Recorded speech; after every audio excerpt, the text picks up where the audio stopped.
Hey, Songtown, I'm Clay Mills. I'm here with Marty Dodson. Woohoo! We've got 10 ways 10 of them. to bust you out of your songwriting rut. Marty, you want to kick it off? I can. Sometimes when I'm stuck, I move to a different instrument. So guitar is my main instrument. So if I'm stuck on guitar, a lot of times I'll get on piano or I'll find even ukulele or something else. And that kind of helps me get in a different mindset and I can get out of my rut. So when I first moved from New York to Nashville, I had it in my head that you're in Nashville. You got to write like on acoustic guitar. So for like 2-3 years, I wrote on acoustic guitar every day. And I was kind of hitting a wall, wasn't having any real success. And one day, so I was kind of messing with this idea I brought to a co-write that I love this kind of like little thing on guitar that was like,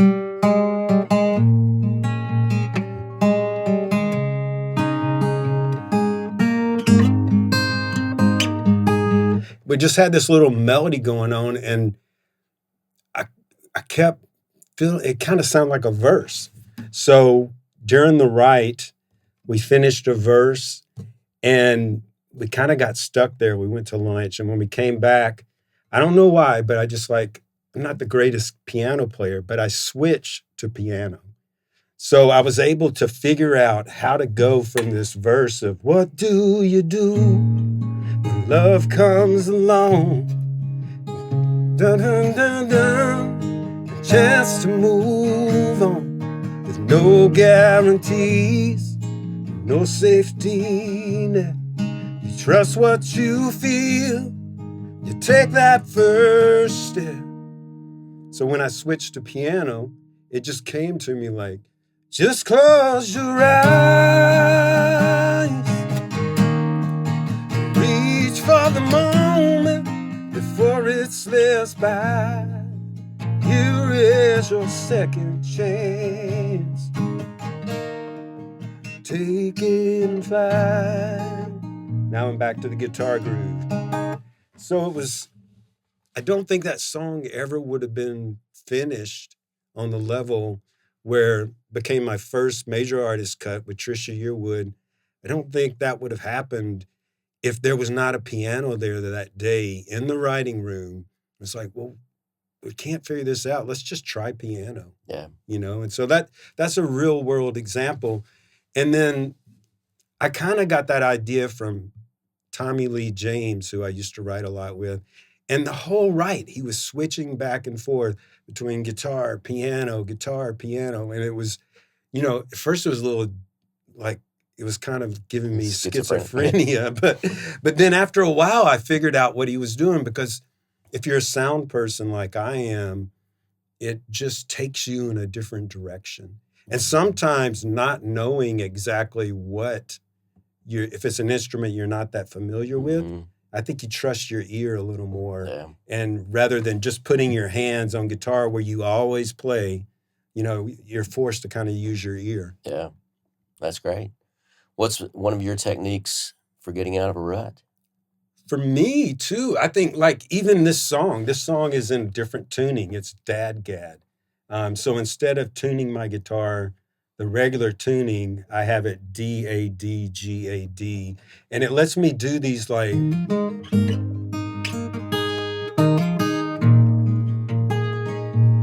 It's just more like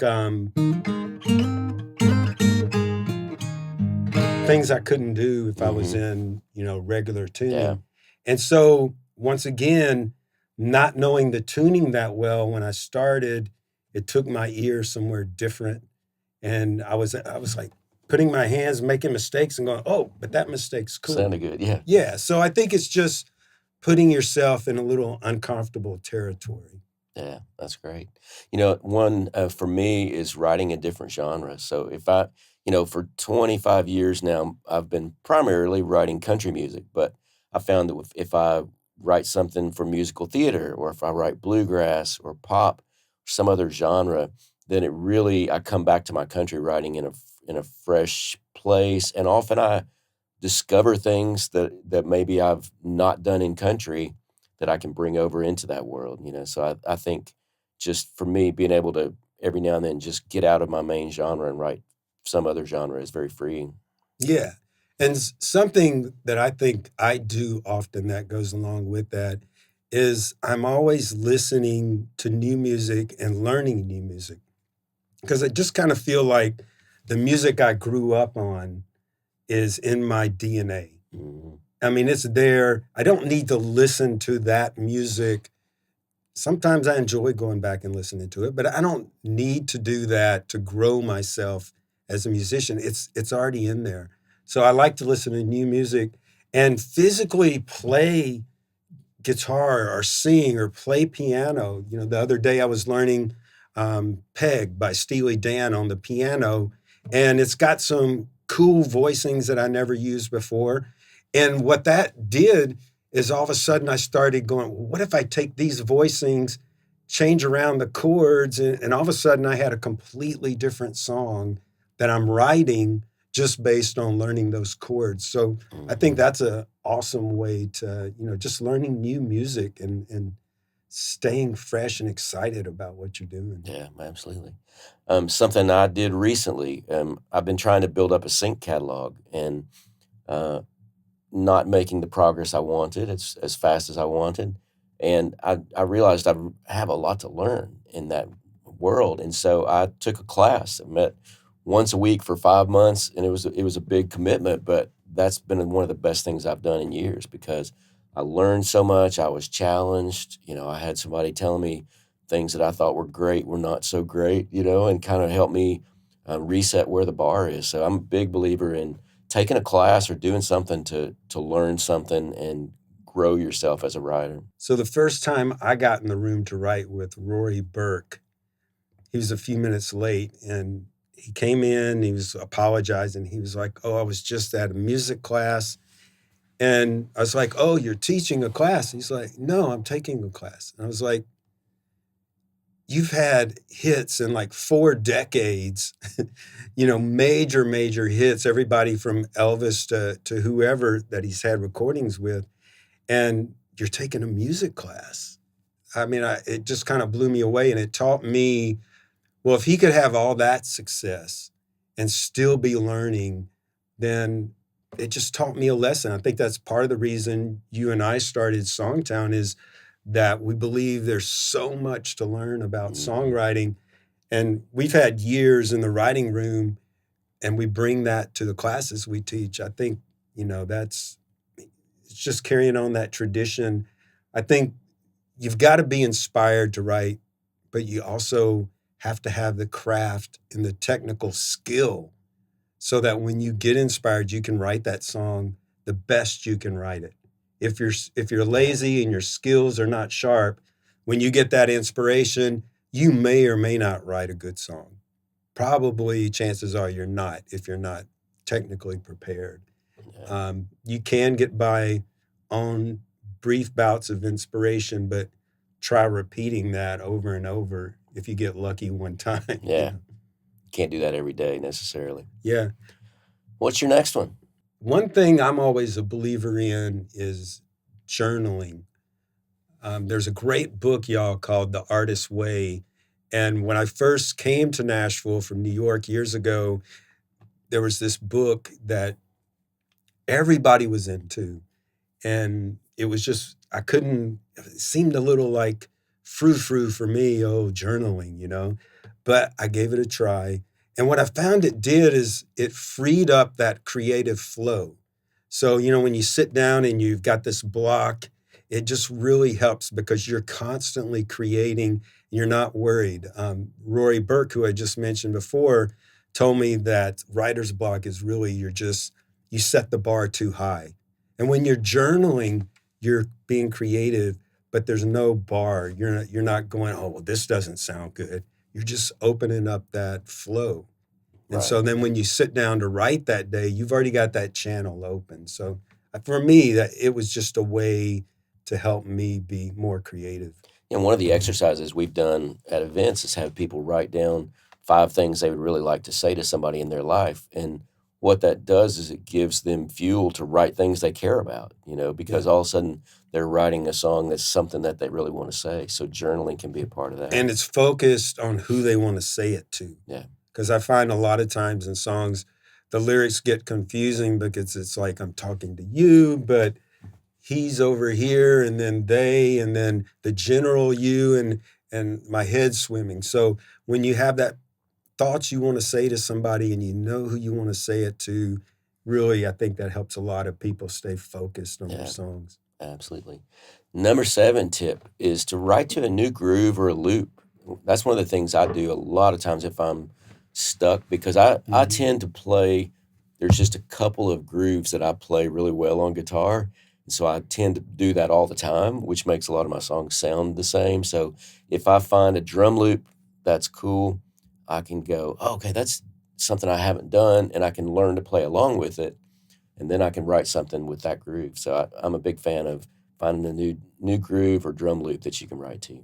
Yeah, my first number one with a song called Beautiful Mess, we were just goofing around in the writing room, and we had a drum loop going.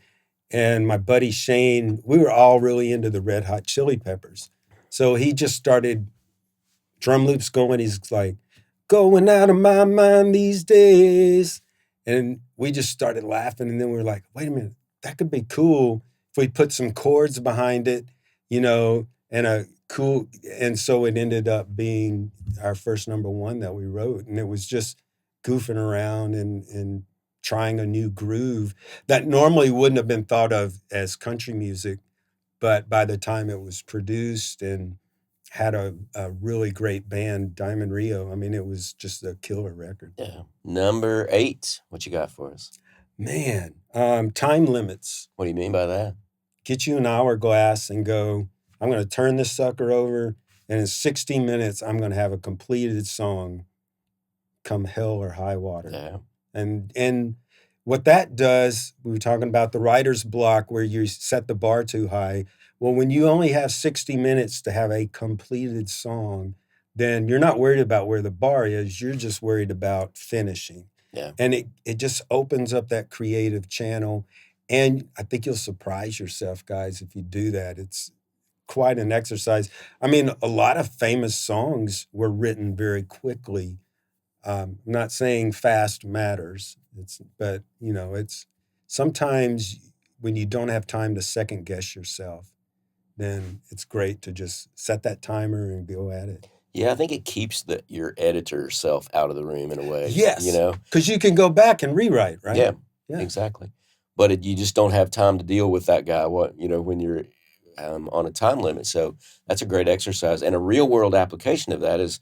Sometimes we'll be writing with an artist and they go, hey guys, sorry, but I've only got an hour and a half, got to get it done.